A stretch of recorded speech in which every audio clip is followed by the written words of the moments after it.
Hello and what's up YouTube? In this video I will show you what I have got here. This is a PCB board of a powder coating gun supply. So I found this post on Facebook. There's a place here that sells powder coating equipment, and then they have this one particular equipment damaged, sent back by a customer, and so they have to replace this board. So this is actually the faulty board. I bought it cheap, like really cheap. So instead of them tossing this to the bin, I thought I can use it, maybe repair it. But actually the main purpose is to know how the circuit of the commercial powder coating equipment works. So the first thing that I noticed when I got this board is the mask on the PCB is color black. You see, with that black mask on the PCB, it's really hard to see the traces. It's all black, but it's hard, but not impossible. And the most striking detail on this PCB is, as you can see, the seller, the manufacturer, they actually erase the markings on the major components, like so. This is just a bridge rectifier, and they didn't bother to remove the markings because it's pretty obvious what it is. But things like this transistor, these two transistors, and two ICs, and most of these biggie components, they erase all those markings. So anyway, in order to know how this board works and possibly do the repair, I have to reverse engineer it. I need to make the circuit diagrams, and for that I got this very cheap microscope for PCB. This one. By the way, looking at the board, I already removed a bunch of components. You see, the bigger components. The reason is so that I can look into the traces under those components. But I left most of the surface mount components because they're not that easy to remove and resolder. Okay, I'll show you what the microscope image looks like.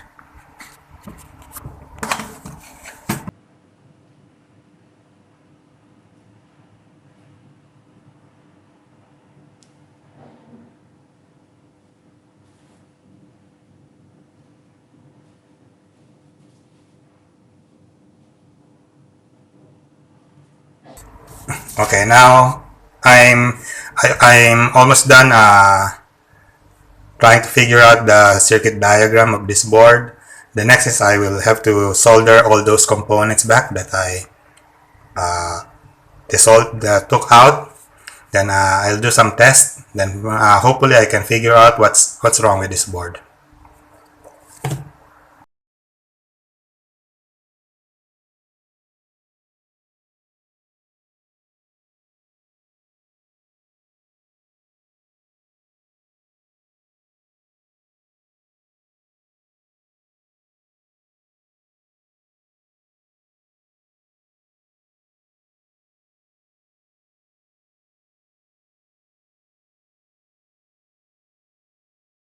So these are the circuit diagrams that on my attempt to reverse engineer the PCB trace of this PCB.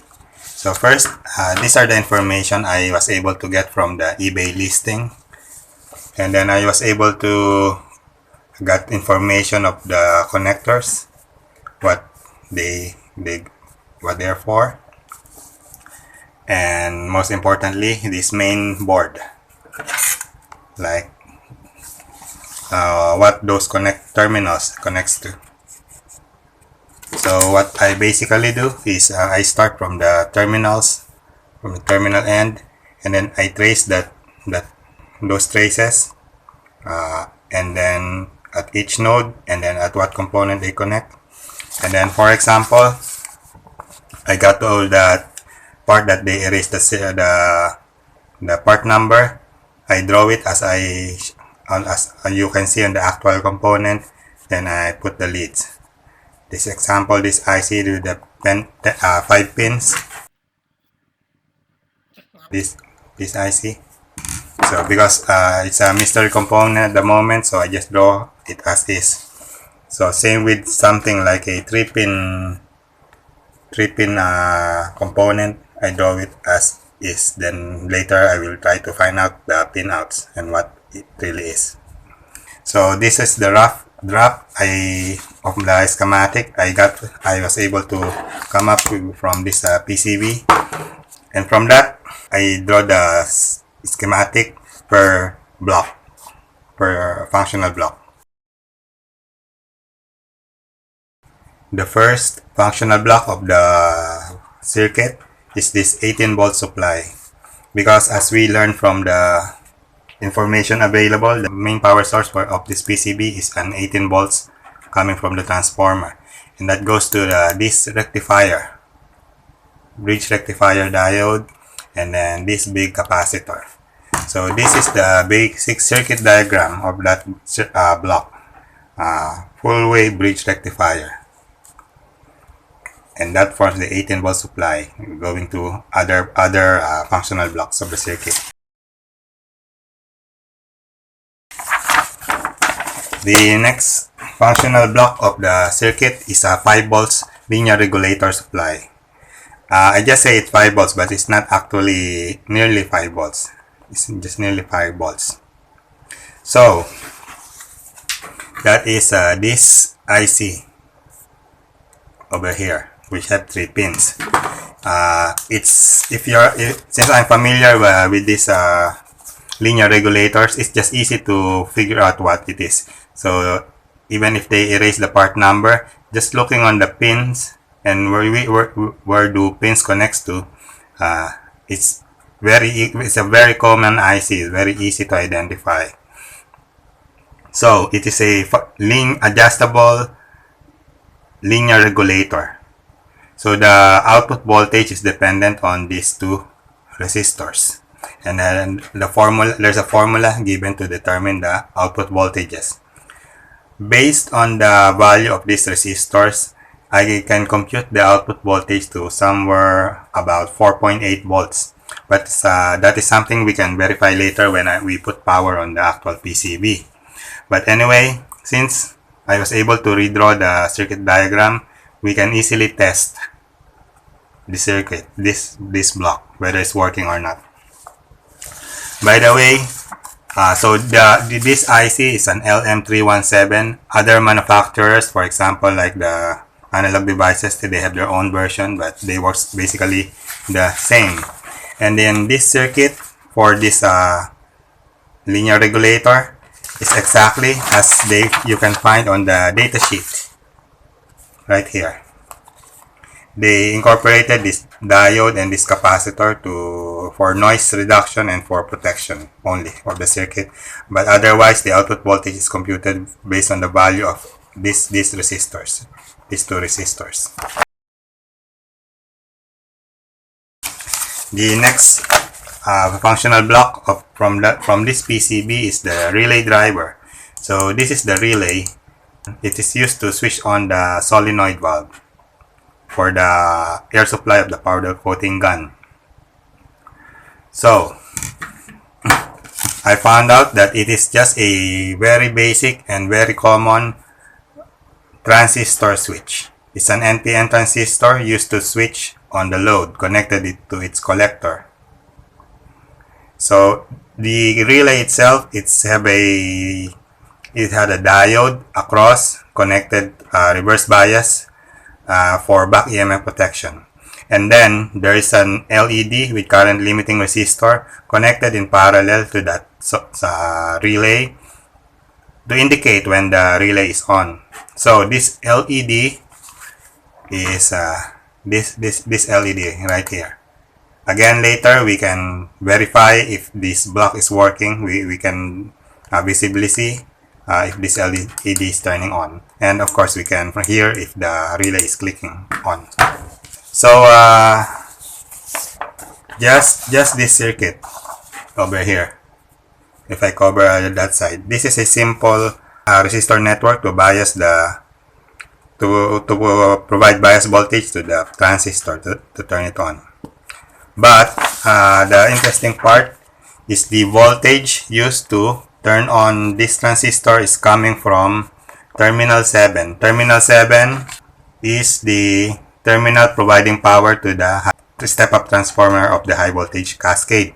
So meaning the relay will turn on when the power source to the high voltage cascade is active. Now, if you look to this part of the circuit over here, those combination of diodes and capacitor, it is actually a half-wave voltage doubler. The other name is the Engineering circuit. And it's interesting if you could have a look at it, how it works. It basically, because of this capacitor, this is the AC coupling capacitor, so it removes the DC component of the signal, whatever signal is coming from that terminal 7. And then it's slightly raised that level. In the ideal case, it will double the amplitude, but it's nearly ideal. But anyway, it raised the voltage level to DC so that it will have a constant DC level to turn on this transistor whenever a signal is present on terminal number 7. I actually run a simulation for this part, doubler circuit. I can show you later.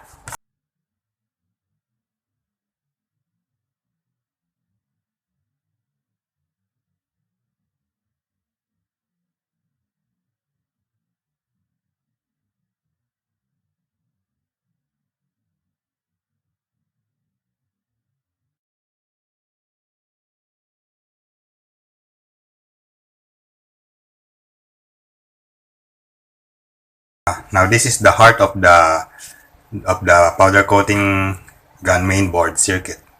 This is the adjustable voltage supply. It is the main component is this 5-pin IC. That's mystery IC over there. Now based on the pin outs and which components are connected, I simply go to Google and make a search for a specific power supply IC with 5 pins that works as a adjustable voltage buck converter. So this is what I found. It's so easy to identify. It's an LM2596.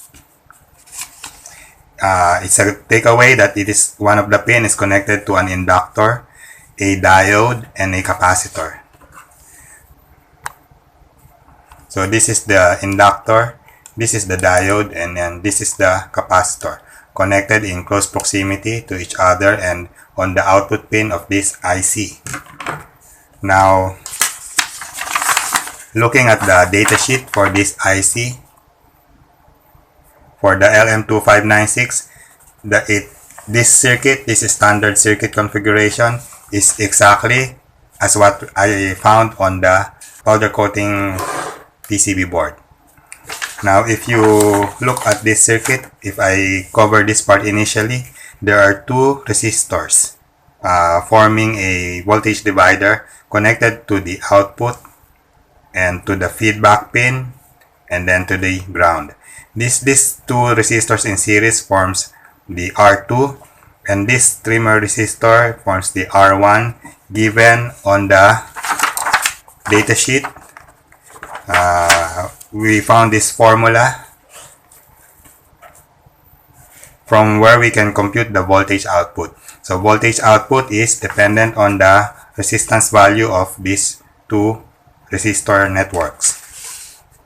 Now this W3 is the actual potentiometer present at the front panel of the powder coating gun unit.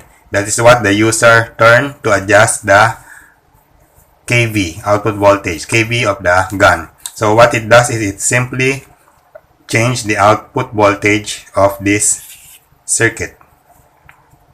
And then according to the eBay listing, W2 is something we can turn to adjust the output voltage that is shown on the unit. So it's just to calibrate that, which makes sense because changing the resistance values of these resistors change the output voltage. Now this particular IC works by outputting a PWM signal to this component arrangement of inductors, diodes, and capacitor. Later, we can test if the output voltage changes when we turn the potentiometer. I can also probe with an oscilloscope the output on pin number 2 of the IC, and if we can see the PWM signal. So the output of this IC goes to the oscillator. We'll get to in a minute. The output also goes to the kV display, the numbers that you can see on the front panel that shows the kilovolt. There's this adjustable primer resistor that works together with the W2 to simply calibrate, change the displayed voltage. Now, aside from that standard circuit configuration for this IC, which we can clearly see on the datasheet, there's an additional of this transistor connected in parallel on off R2 or this 2 series resistor. Now what it simply does is when this transistor turn on, it essentially make a low resistance. It bypass these resistors, and that results to a lower, significantly lower resistance. And with that happen, because we already know the formula of the output voltage, the output voltage of this part of the circuit drops down. And later we will see why it has to do that. But actually it has something to do with the current limit. We'll get to that later.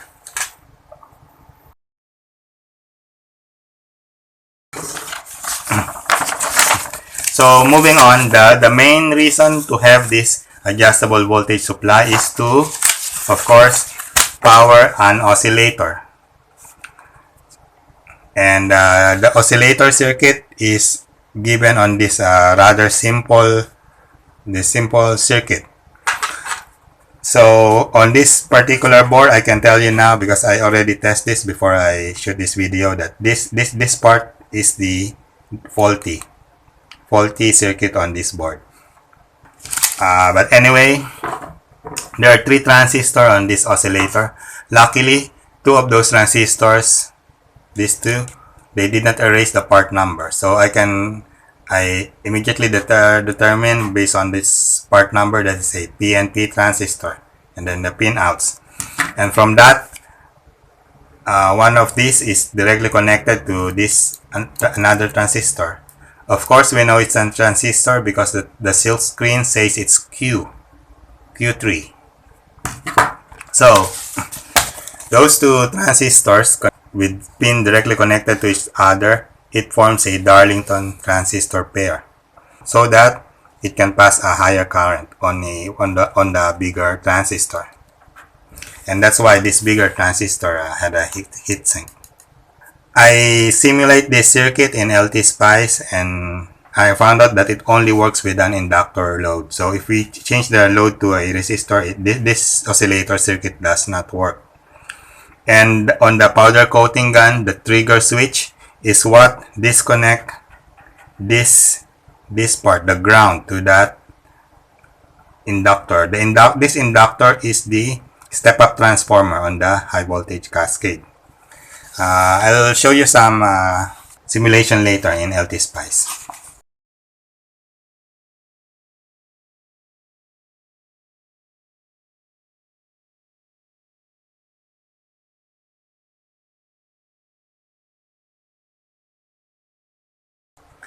And last but not the least, the current limiter circuit, the one that I discussed that is interconnected to the adjustable voltage supply.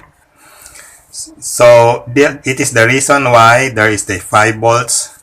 This 5 volts linear regulator, that is the supply, the voltage for these 2 ICs. These two IC, after I retrace those PCB traces, I come up with this circuit diagram, which is my best guess. Based on those pins and how they are connected, I can pretty sure determine that they are op amps. So we look at this part of the circuit first. The IC number 2 is basically a non-inverting amplifier. So there's a voltage divider network formed by these components, and one of these components is the potentiometer that the user turn on the panel to adjust the microampere level of the powder coating gun. So this first IC number 2, configured as a non-inverting amplifier, is simply to generate the voltage level for the microampere display, the 7-segment LED display on the front of the panel, and that's all. According to the information on eBay listing, W1 adjusts the current show. W1 is a trimmer resistor that changes the resistance on the negative feedback of the IC, and of course that changes the gain, and that's how they you calibrate the microampere display. So the unit, this particular powder coating unit is 0 to 100 microampere. So after the user turn this potentiometer to adjust the current limit, the microampere you adjust on the panel is actually the microampere limit. It will have a DC voltage on one of the input of the op amp, and this op amp works as an comparator. I notice a capacitor from the output to one of the inputs. I think it works some kind of an integrator. So one of the input will have a DC level, and then the input signal is coming from terminal 5. Terminal 5 is wired from the high voltage cascade step-up transformer. So that is how the circuit sends the current output of the powder coating gun from the current on the step-up transformer. So it just passed these resistor networks. So there will be a DC voltage present on this input, and because it's on the inverting input of this op amp, if that is greater than the level we set on the non-inverting input, the output will be low. Otherwise, if the DC level on this input is less than the non-inverting input, the output will be high. And it goes to, this output is going to the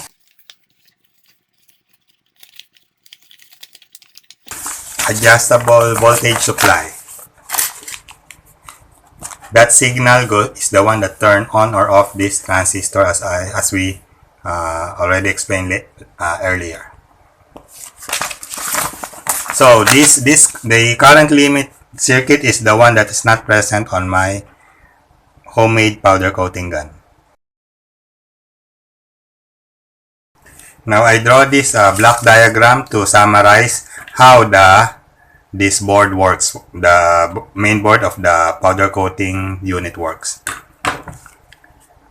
So the first is the 18 volts unregulated power supply formed by a bridge rectifier, mainly by the bridge rectifier, and a filter capacitor. So this one takes in power from an 18 volts transformer present on the powder coating unit.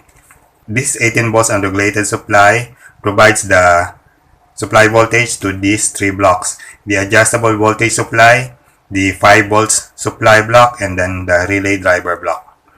So first, the heart of the circuit is this adjustable voltage supply. It is based on the LM2596 IC, and that provide the adjustable voltage to the oscillator. The oscillator provide the alternating current output to the high voltage cascade. So the cascade can generate the high voltage necessary for powder coating. There's a potentiometer that the user adjusts on the front panel of the of the powder coating unit, and that adjusts the output voltage of this block. And then the 5-volt supply, based on an LM317 IC, produce a regulated voltage of about 5 volts that supply the two ICs on this current limit block, which are op amps. The current limit block receives a signal from the high voltage cascade step-up transformer that determines the current output of the powder coating gun. With that information, it sends a feedback to the adjustable voltage supply so that the output voltage can drop to lower the output current if it is too high. So this right here forms the closed loop, so that the powder coating gun will have a constant current. So it's basically a constant current source. The KB was adjusted initially. And last but not the least is the relay driver. The relay driver is getting the signal from the high voltage cascade whenever it is active. There is a switch on the powder coating gun that disconnects the ground supply to the high voltage cascade. When the switch is open, the high voltage cascade is obviously not active, so it does not give the necessary signal to the relay driver. When the high voltage cascade is active, it generates the signal that turns on this relay driver. The relay driver then turns on the solenoid valve that controls the compressed air needed for various parts of the powder coating system. So that is simply how this main PCB board of the commercial powder coating gun works. They exert some effort to remove the part numbers of these main components, but nevertheless, with diligence, I was able to decode, reverse engineer the circuit, and then show you how these things works.